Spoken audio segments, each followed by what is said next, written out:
ब्राह्मण की इतनी बड़ी उपाधि दी है, पर लेकिन कर्मनिष्ठ हो, अपने कर्म पर रुका हुआ हो,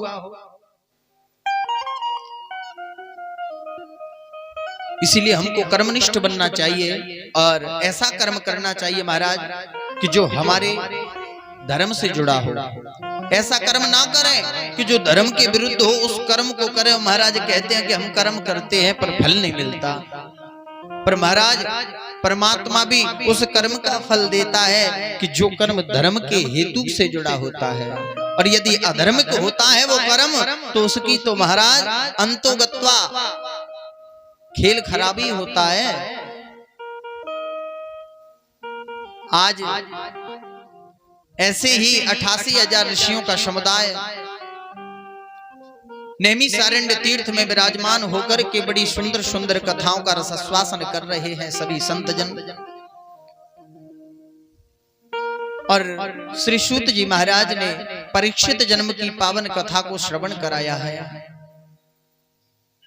और कथा श्रवण जब कर रहे थे तो शौनक जी महाराज ने कहा कि हे प्रभु, आपने हमें बताया कि परीक्षित का जन्म उत्तरा के गर्भ से हो गया है। जो अभिमन्यु का पुत्र है परीक्षित, उसका जन्म तो हो गया है महाराज। और पूरे पांडवों में जो पांडु के पुत्र है ना, उन सब में बड़ा ही हर्ष का विषय है। और महाराज परीक्षित का जब जन्म हुआ तो उन्होंने बहुत प्रकार के दान भी किए थे। गोसाई बाबा कहते हैं इस बात को कि सर्व सदान दीन सब काहू, जेहि पावा राखा नहीं ताऊ। महाराज बहुत सा दान दिया, बड़े प्रसन्न हुए। बालक का जन्म होने पर बड़ा हर्ष हुआ, और होता ही है महाराज, क्योंकि द्रौपदी के 5 पुत्र अश्वत्थामा ने जो मार दिए, अब उसके बाद में ये बालक उत्तरा के गर्भ से हुआ है। और देखिए महाराज, ये परीक्षित है, चतुर्भुजी रूप का दर्शन इसने गर्भ में ही कर लिया था भगवान का।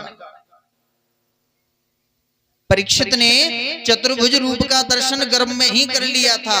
और जन्म होने के बाद महाराज अब तो युधिष्ठिर महाराज ने धौम्य कृपाचार्य को बुला करके और सभी ब्राह्मणों को बुलाया। बुलाने के बाद महाराज बालक की कुंडली दिखवाई, जन्म कुंडली जानते हैं ना। आज के समय में महाराज जन्म कुंडली बनवाना बहुत आवश्यक है। पहले तो क्या होता था, बालक जन्म जाते कोई पता नहीं कब जन्मे, कैसे क्या, पर महाराज आज के समय में बहुत जरूरी है। कुंडली बनवाना अति आवश्यक है बालकों की। जाने कैसी कैसी समस्याएं आती हैं, कैसी कैसी विपत्ति आती हैं। और महाराज बालकों के विवाह होते हैं तो उस समय कुंडली मिलान करके ही हमको विवाह कराना चाहिए, क्योंकि आजकल मांगलिक दोष,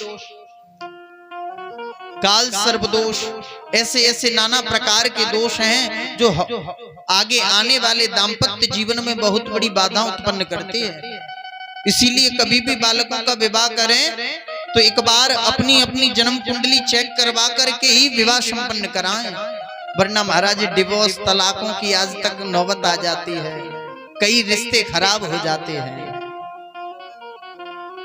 कई तो महाराज मैं बता देना चाहता हूं आपको, विवाह दिखवाने के लिए आते हैं, कई सज्जन आते हैं कि महाराज विवाह दिखवाओ, पंडित जी के पास जाते हैं। पंडित जी ने कह दिया भैया इस नाम से तो गुण नहीं मिल रहे हैं, तो महाराज कोई दूसरा नाम खोज के देगा कि महाराज इससे मिलाओ, पहले पंकज के नाम से मिलाओ, महाराज नहीं मिल रहा तो ऐसा करो इस नाम को बंटी कर लो। बचपन में 1-2 बार अम्मा ने कही जाते बंटी बंटी, तो महाराज जऊते कर लियो। पंडित जी कहते हैं महाराज बंटी के नाम से भी नहीं मिल रहा, तो महाराज ऐसा करो छोटू के नाम से मिला दियो, मतलब कुल मिला के मिला दियो भैया। ये मतलब नहीं है कि इसका परिणाम क्या निकलेगा।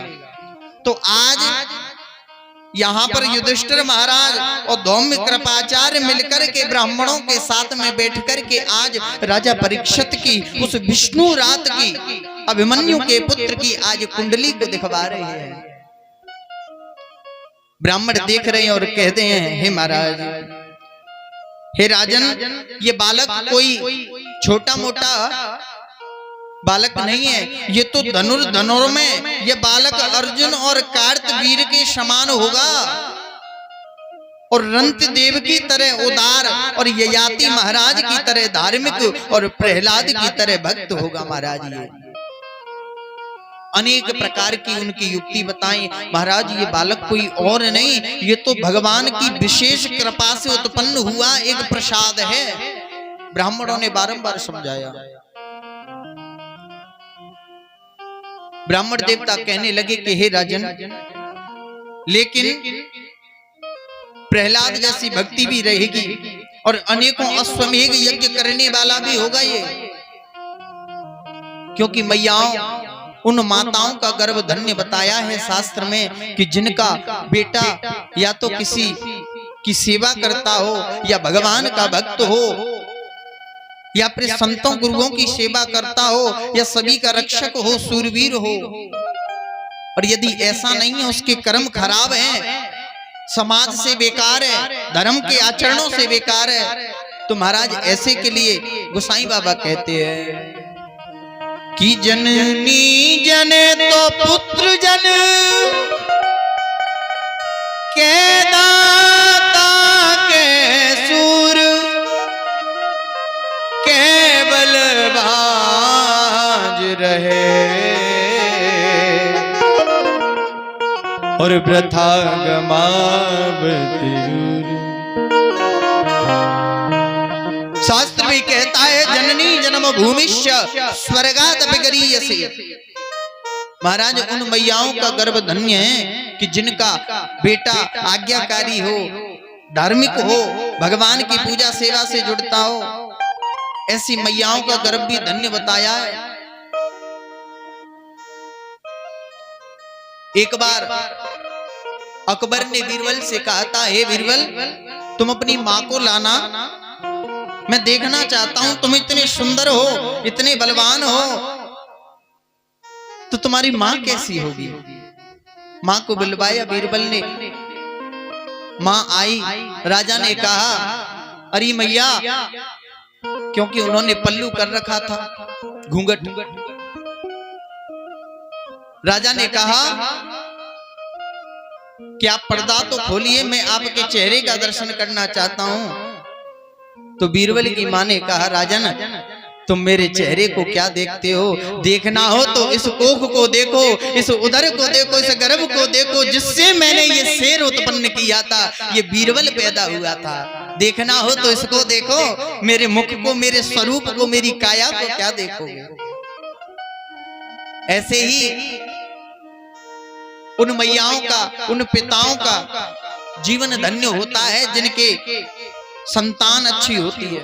और महाराज आज के समय में अच्छी और सुपात्र संस्कारी संतान यदि निकल जाए तो बहुत बड़ी कृपा मानना, तब आपका बुढ़ापा अच्छा है, वरना महाराज बहुत ही खराब है यदि संतान किसी काम की नहीं है तो। चोरों को चांदनी की रात बुरी लगती है और बिगड़ी औलाद को हर बात बुरी लगती है। इसीलिए हमारा कर्तव्य है बच्चों में संस्कार जितने हो धर्म से जोड़ो, संतों से, गुरुओं से जोड़ो। कम से कम महाराज धर्म से जुड़ेगा तो कम से कम धार्मिक बनेगा, चोर तो नहीं बनेगा, शराबी तो नहीं बनेगा, कोई गलत कर्म तो नहीं करेगा।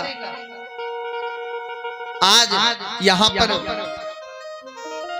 युधिष्ठिर महाराज बड़े प्रसन्न हैं, धौम्य प्रसन्न हैं, कृपाचार्य बड़े अद्भुत प्रसन्न होते जा रहे हैं कि ये हमारा जो पुत्र हुआ है, हमारे वंश का जो वंशज हुआ है, महाराज इसको तो अनेका एक अश्वमेघ करना होगा।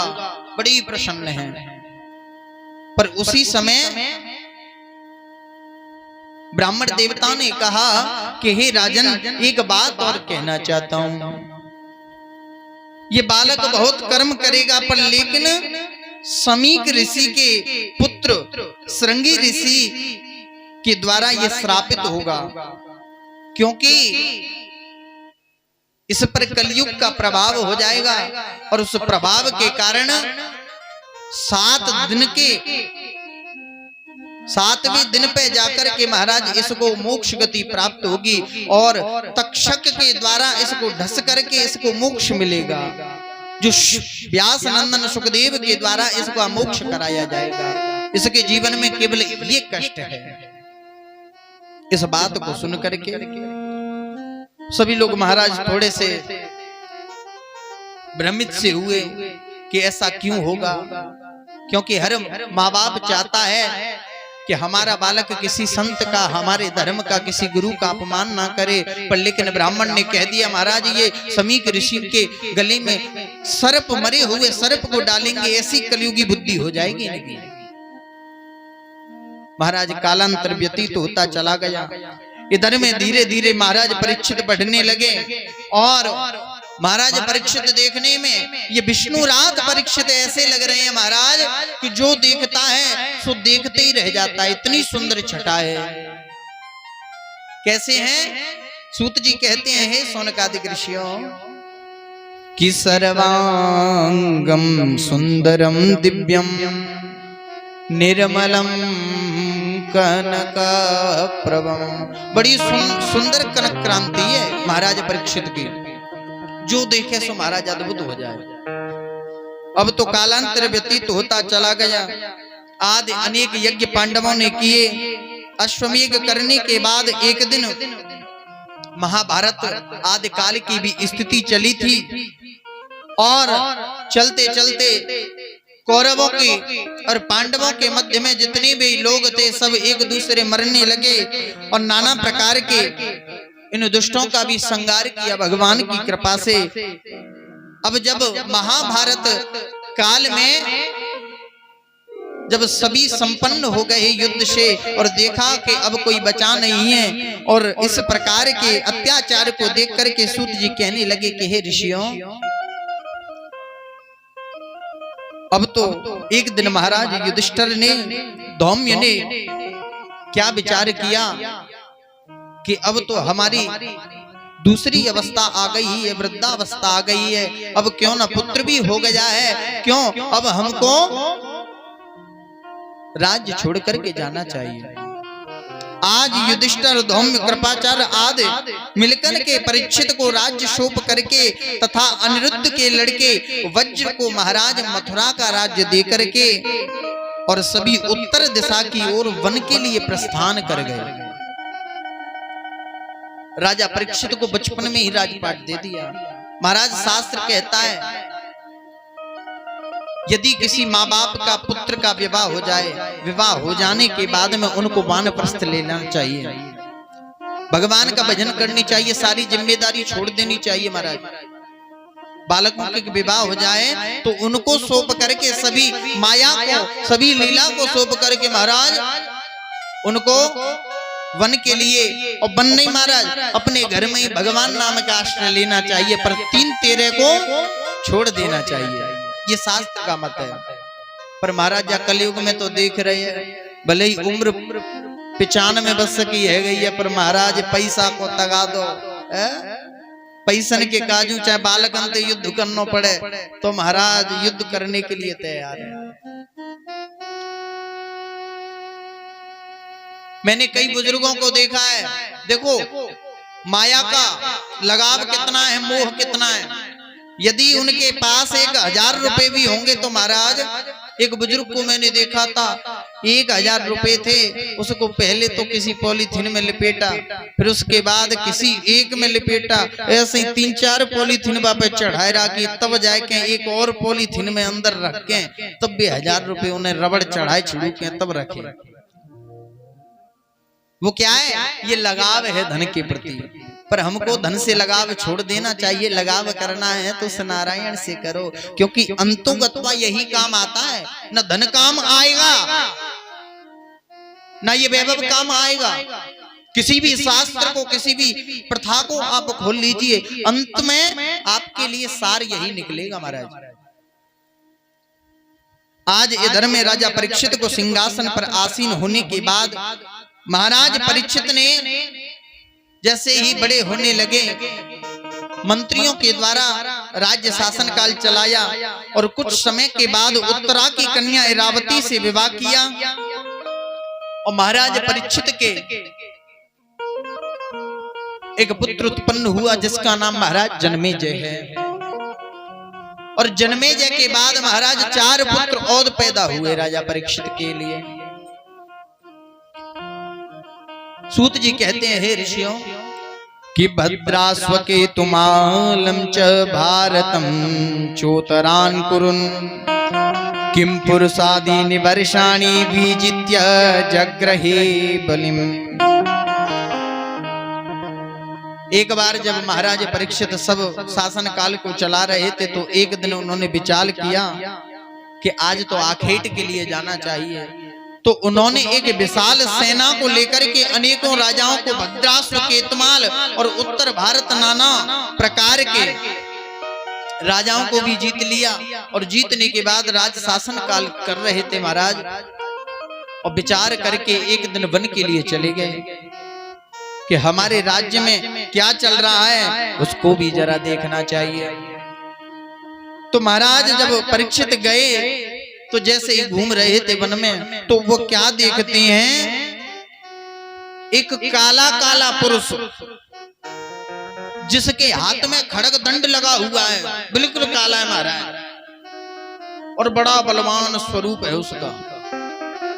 और महाराज दौड़े चला रहा है और उसके सामने एक बैल दौड़ता चला जा रहा है। और वो उस काला काला जो पुरुष है ना, वो उसको पीछे से डंडे दे करके ला रहा है। बैल भागता चला जा रहा है और बैल के आगे महाराज एक गाय है, वो भागती चली जा रही है। महाराज परीक्षित ने देखा, बड़ा क्रोध आया कि मेरे राज्य शासन काल में पशुओं को, बैलों को, इस धर्म रूपी बैल को सताया जा रहा है, इसकी ये मजाल। ऐसा सोचा और जैसे ही राजा परीक्षित को उस बैल ने देखा तो बैल पीछे की ओर हो गए और महाराज परीक्षित ने तुरंत धनुष तान करके उस काले काले पुरुष को रोका कि हे काले काले पुरुष, तुम कौन हो और तुम मेरे राज्य में आकर के गायों पर और बैलों पर, इस धर्म रूपी बैल पर अत्याचार कर रहे हो? तुमको इस बात का बिल्कुल डर नहीं है कि महाराज परीक्षित के पांडवों के राज्य शासन काल में तुम आकर के ऐसा कृपण कार्य कर रहे हो? ये गलत बात है। आज महाराज जैसे ही महाराज परीक्षित ने धनुष बाण ताना तो वो जो काला काला पुरुष था महाराज तुरंत शरण में आ गया और आकर के हाथ जोड़ करके माफी मांगने लगा, महाराज मुझे माफ कर दो। तो आज राजा परीक्षित को वो बात याद आ गई कि जब युधिष्ठिर, कृपाचार्य आदि उनको छोड़ करके गए थे ना, तो केवल एक सीख दे गए थे महाराज कि हे परीक्षित, जो तुम्हारी शरण में आ जाए उसे कभी मारना मत, ठुकराना मत, उसकी रक्षा करना। कि शरणागत को जो तजहि निज अनहित अनुमान, ते नर पावर पाप में त्रिनहु बिलोकति हानि। आज महाराज परीक्षित को वो वचन याद आ जाता है कि हमारे पिताश्री ने, हमारे दादा परदादाओं ने वो वचन दिलाया था। आज उसको याद कर लेते हैं और महाराज याद करने के बाद उन्होंने धनुष बाण को तो नीचे कर लिया और पूछा कि तुम इस भेष में कौन हो, अपना परिचय दो। तो आज महाराज उस काले काले पुरुष ने परिचय दिया, महाराज मैं कोई और नहीं, मेरा नाम कलयुग है और मेरी आयु महाराज 4,32,000 है और महाराज मैं आपकी शरण में आया हूं। और ये जो महाराज बैल भज रहा था ना, ये कौन है? क्योंकि कलयुग जब आया था तो ये जो बैल भाग के जा रहा था ये कोई और नहीं, ये धर्म है। और धर्म के महाराज 4 पैर हैं, बैल के 4 पैर। धर्म के 4 चरण बताए हैं। बोले कि सत्यम नास्ति तपः शौचम दया दानम न विद्यते। महाराज सत्य, तप, सोच, दया आदि नाना प्रकारेण इस प्रकार का बताया। आज महाराज परीक्षित ने देखा कि अब ये हमारी शरण में है, अब इसको हम क्या कहें। महाराज परीक्षित ने कहा तुमने ये परिणाम तो किया है, अवश्य हम तुमको दंड देंगे या फिर तुमको मृत्यु दंड का पात्र बनाते हैं। आज ऐसे ही कलयुग ने पैर पकड़ लिए, महाराज मुझे क्षमा कर दो और मैं तुम्हारे राज्य में हूँ, अब तो मुझे भक्त पर कृपा करो महाराज। कि क्षमा धर्म क्षमा सत्यम क्षमा दानम क्षमा यशः क्षमा स्वर्गस्य सोपानमिति वेद विदो विदु। आज महाराज परीक्षित ने कह दिया मेरे राज्य में तेरे जैसे दुष्ट के लिए कोई जगह नहीं है, मैं तुझको यहां से भगाता हूं, चला जा। पर लेकिन महाराज परीक्षित ने उसमें एक गुण देख लिया। उस गुण पर महाराज परीक्षित रीझ गए कि इसमें बुराई तो बहुत है पर महाराज एक गुण है। कौन सा? कि कलयुग केवल नाम धारा, कलयुग केवल नाम धारा, कलयुग केवल नाम धारा, कलयुग केवल नाम धारा। सुमेरे सुमेरे नर उतर पारा, सुमेरे नर उतर पारा। आज महाराज परीक्षित ने उस कलयुग में एक गुण देख लिया कि महाराज इसमें और तो अवगुण भरे हुए हैं पर लेकिन इसमें एक बहुत बड़ा गुण है। पहले महाराज भक्ति करते थे, जप तप यज्ञ करके परमात्मा को प्राप्त करते थे, तमाम यज्ञ करनी पड़ती थी, तमाम पूजाएं करनी पड़ती थी, तब परमात्मा की प्राप्ति होती। पर लेकिन इसमें बहुत ही अद्भुत गुण है। वो क्या है कि महाराज इसमें तो केवल भाव से और श्रद्धा से भगवान का नाम, इस राम के नाम को, भगवान के नाम को आप श्रद्धा से जप कर लीजिए और भगवान दयानिधि रीझ जाते हैं। लेकिन भाव से हो, ये नहीं महाराज। कई लोगों को महाराज देखते हैं मालाओं को लटका लेते हैं, हाथ में लगी है सीताराम सीताराम सीताराम कर रहे हैं और नेकू बात आएगी महाराज गारी दे देवे, नेकू बात आएगी महाराज और कछु कह देवे और माला चली रही है। ऐसा भी नहीं, जप तो महाराज हृदय का होता है। ये माला तो एक आसक्ति है, एक हमारे लिए एक सदने के लिए संकल्पता है कि इसको सद करके, इसको लेकर के आप सद सकते हो भगवान के भजन में। पर हर समय हमारा चिंतन चलना चाहिए परमात्मा के प्रति कि श्वास श्वास पर राम भज, वृथा श्वास मत खोले, और ना जाने जो सांस को आवन होई न होई। इसीलिए हर श्वास पर हमें मन में हमको ये आश्रित कर लेना चाहिए भगवान का नाम। हर श्वास पर, हर गति पर, हर मोड़ पर हमें भगवान का नाम का आश्रय होना चाहिए महाराज। आज उस कलयुग में ऐसे गुण को देखा तो महाराज के वचनों को सुनकर के कलयुग कहने लगा, हे राजन आप मुझे जहां रहने की आज्ञा देंगे मैं वहीं रहूंगा। तो आज महाराज परीक्षित ने 4 स्थानों को दिया कलयुग के लिए। कौन से हैं वो 4 स्थान? बोले कि धूतम पानम श्रियासुना यत्राधर्मश्चतुर्विध महाराज ये 4 स्थान दिए, बोले कि पहला जो स्थान है जुआ, महाराज जहां जुआ होता हो वहां पे तुम जा करके रहो। जुआ माने क्या हो गया? बोले कि झूठ। दूसरा बोले महाराज शराब, जहां कोई शराब पीता हो, मदरा का पान करता हो, मदरा माने महाराज हो गया अभिमान, वहां पर जाकर के तुम वास करो। और तीसरी जगह बोले महाराज स्त्री, जहां पर वैश्यागामी काम होता हो, वैश्यारति, जो पुरुष अपनी स्त्रियों को छोड़ करके पर स्त्रियों की याद में, पर स्त्रियों की तृष्णा में लगे रहते हो, महाराज वहां पर जाकर के कलयुग तुम वास करो। स्त्री क्या है? बोले कि काम सुख। और महाराज चौथा बताया हिंसा, जहां पर हिंसा होती हो, अत्याचार होता हो, अधर्म होता हो, वहां जाकर के तुम वास करो। हिंसा माने हो गया महाराज रजोगुण। इनमें आपको रहने की आज्ञा दे दी है आज कलयुग को महाराज परीक्षित ने, लेकिन कलयुग संतुष्ट नहीं हुआ और महाराज हाथ जोड़ करके बोला महाराज आपने ये 4 स्थान तो दे दिए, पर महाराज ये 4 स्थान जो है ना सब ऐसे ही है, अपवित्र स्थिति के हैं, कुछ मुझे एक अच्छा सिंहासन भी दीजिए महाराज।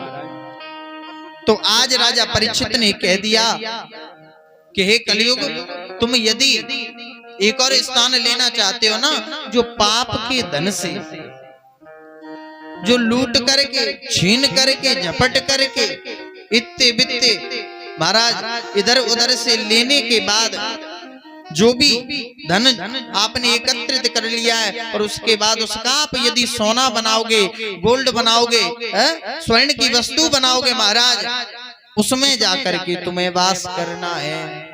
सोने के अंदर भी वास दे दिया। आज इस बात की वहां पर स्वर्ण में भी आज कलयुग का वास दे दिया। वैसे गीता में कहा है कि धातुओं में यदि परमात्मा को खोजना चाहते हो तो सोने में वास है परमात्मा का, स्वयं गीता कहती है इस बात को। पर लेकिन वो कैसा सोना महाराज? जो छल कपट से, झूठ सांस से करके बनाया हो, ऐसे सोने में कलयुग का वास होता है। इसीलिए कभी भी ये नहीं सोचना चाहिए हमको कि इसका सोना, इसकी ये वस्तु हमारे हाथ आ जाए, महाराज विनाश हो जाएगा। आपके विनाश करने के लिए, आपको, आपके जीवन को नष्ट करने के लिए किसी की आवश्यकता नहीं है। आपके पास खुद धन आ जाने दो, कोई बेकार धन आ जाने दो, अपने आप आपका पतन होने लग जाएगा यदि बेकार धन होगा। जो आज श्री सूत जी महाराज कहने लगे कि हे शौनकादिक ऋषियों, आज परीक्षित ने कलयुग को स्थान दे दिए, स्थान देकर के चले, पर लेकिन जैसे ही स्वर्ण में स्थान दिया तो कलयुग ने अपना सूक्ष्म रूप बना करके महाराज परीक्षित के मुकुट में जाकर के, सिर पर जाकर के उस स्वर्ण में विराजमान हो गए। अब महाराज के सिर में जैसे ही विराजमान हुआ वो कलयुग, अब विराजमान होने के बाद में अब तो महाराज की क्रूर बुद्धि होने लगी, झटपटाने लगे। तो एक दिन क्या होता है कि एकदा धनुरुद्यम्य विचरन् मृगयावने मृगाननुगतश्चान्त क्षुधितस्त्रशितो भृशम्। एक दिन महाराज परीक्षित धनुष बाण लेकर के जंगल में वन की ओर चलने लगे। महाराज धनुष बाण ले लिया, वन की ओर आखेट के लिए गए, और वहां पर एक मृग का पीछा करते करते थक गए, उन्हें अत्यंत भूख प्यास लगी। देखो महाराज एक बड़ी सुंदर बात बता देना चाहता हूं, कई लोगों के मन में बड़ा भ्रम है इस बात का। महाभारत जो है उसमें 18 पर्व हैं, ध्यान से सुनिएगा। कई सज्जन हमको मिलते हैं तो जो क्षत्रिय समाज के लोग होते हैं ना, वो कहते हैं कि महाराज, कल एक सज्जन बोले हमसे, महाराज ठाकुरों का तो काम ही है जब तक पिएंगे नहीं तब तक क्रिया बनेगी नहीं, क्षत्रियों का तो ये कर्तव्य है, ऐसा उन सज्जन ने कहा। पर इस जगह में बड़ी प्यारी सी एक बात बताऊंगा कि महाभारत जो है वो क्षत्रियों से भरा हुआ है। महाभारत को आप पढ़ के देखिए, उसका अध्ययन करिए। रोदम्यम रुवा युधिष्ठिर कृते क्षत्रिष्व धर्मत्वजा और धर्मम क्षत्रित्वया ययाति परते क्षत्रिष्व कर्मानुजे। ये क्षत्रिय के बारे में बताया महाराज कि महाभारत काल के किसी भी पर्व में ये बात नहीं कही है कि क्षत्रियों को दारू का सेवन करना चाहिए या क्षत्रियों को मांस आदि इत्यादि इन वस्तुओं का भक्षण करना चाहिए, ये कहीं पर निर्देश नहीं दिया है, कोई निर्देश नहीं है इस बात में। और महाराज ये जो खाना पीना है ना, ये पतन का कारण है। आप पियोगे तो क्या होगा, घर में कलेश होगा। आपके एक पीने से कितने कारण बनते हैं, घर में कलेश होगा, पत्नी भी दुखी होगी, बच्चे भी परेशान होंगे, उनकी पढ़ाई में भी बाधा आ गई, और आगे जब तुम पियोगे तुम्हारे कर्म ऐसे होंगे महाराज, तो तुम्हारे बच्चों का भविष्य कैसा होगा, उनका भी खराब जाएगा। क्योंकि देख रहे हैं पिताजी आते हैं दिन में बड़ भाई कमाई करके आवे महाराज, और शाम को आए के और रोज ये ड्रामा होता है, रोज